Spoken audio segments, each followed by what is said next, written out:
Channel को subscribe कर like कर देना। जब कभी घर में शादी ब्याह होता है और घर में नई बहू आती है तो सलाह देने वाले मुफ्त में सलाह देते हैं, पर इसका असर कितना बुरा होता है इसका अंदाजा कभी नहीं लगाते।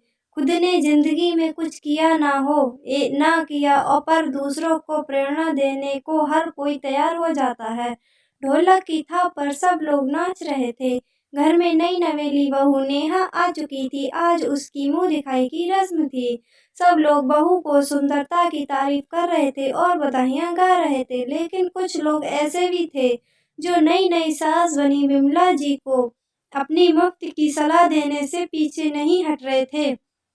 अरे जीजी, बहू को रखना कोई मामूली बात है क्या? मतलब बहू को रखना भैंस को खूंटी से बांधकर रखने के बराबर है। जैसे भैंस खुली रह गई तो इधर उधर हो जाती है, वैसे ही बहू को छूट मिली नहीं कि सर चढ़ जाती है। मामी जी अपनी ननद बिमला को समझा रही थी। अब ननद तो गांव की सीधी सादी औरत, जबकि बहू आई शहर की पढ़ी लिखी नौकरी पेशा वाली। पता नहीं गांव के लोगों को शहर से आई बहू में ऐसा क्या लगता है जैसे किसी दूसरे घर से आई हो। इसीलिए गांव के लोग अपने आप में ही बिमला जी से हमदर्दी हो गई और जो अब आता वही समझाइश देकर जाता। अरे बिमला, थोड़ा संभल कर रहना, शहर की लड़की है, कहीं ऐसा ना हो सिर चढ़कर तांडव करे।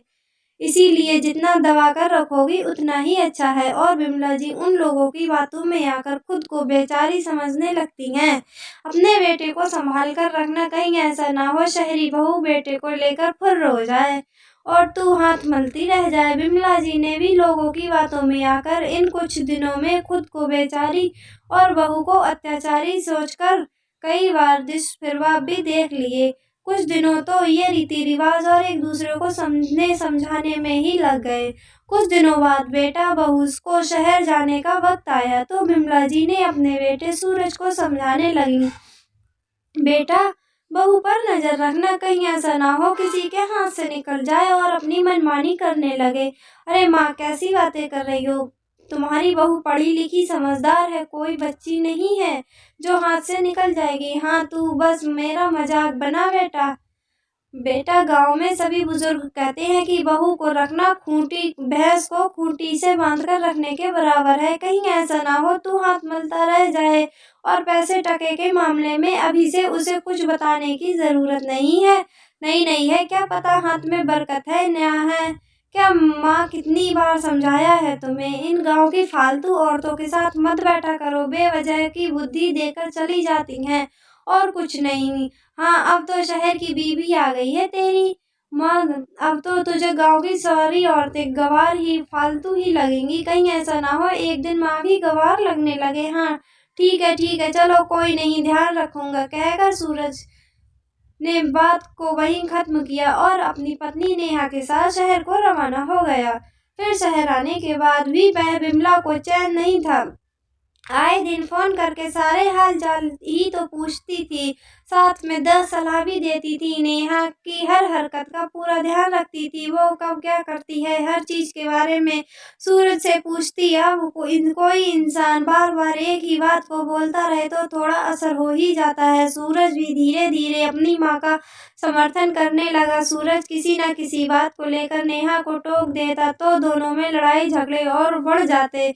धीरे धीरे दोनों में झगड़े बढ़ने लगे। अब ये तो आए दिन के किस्से हो गए थे। एक बार तो ने सिर्फ इस बात पर झगड़ा हो गया, नेहा ने अपनी पसंद की सब्जी बाहर से ऑर्डर कर दी थी। बस बिमला जी ने इसी बात को तिल का ताड़ बनाया और सूरज ने बिना बुद्धि के अपनी माँ की बात पर अमल किया। झगड़ा इतना बढ़ गया कि नेहा परेशान होकर अपने मायके जा बैठी। जब यह बात सूरज ने अपनी माँ बिमला जी को बताई तो बिमला जी ने बात को संभालने की जगह उसे बिगाड़ने की कोई कमी नहीं छोड़ी। अरे अपने आप आएगी, अपने आप ही तो आ जाएगी। अगर तू आगे होकर उसे लेने आएगा तो तेरे सिर चढ़कर नाचेगी। एक बार झुक गया तो जिंदगी भर झुकना पड़ेगा। अपनी माँ बिमला जी की बातों में यहाँ सूरज ने झुकने को तैयार नहीं हो रहा था और उधर स्वाभिमान की धज्जियां उड़ते देखकर नेहा झुकने को तैयार नहीं थी।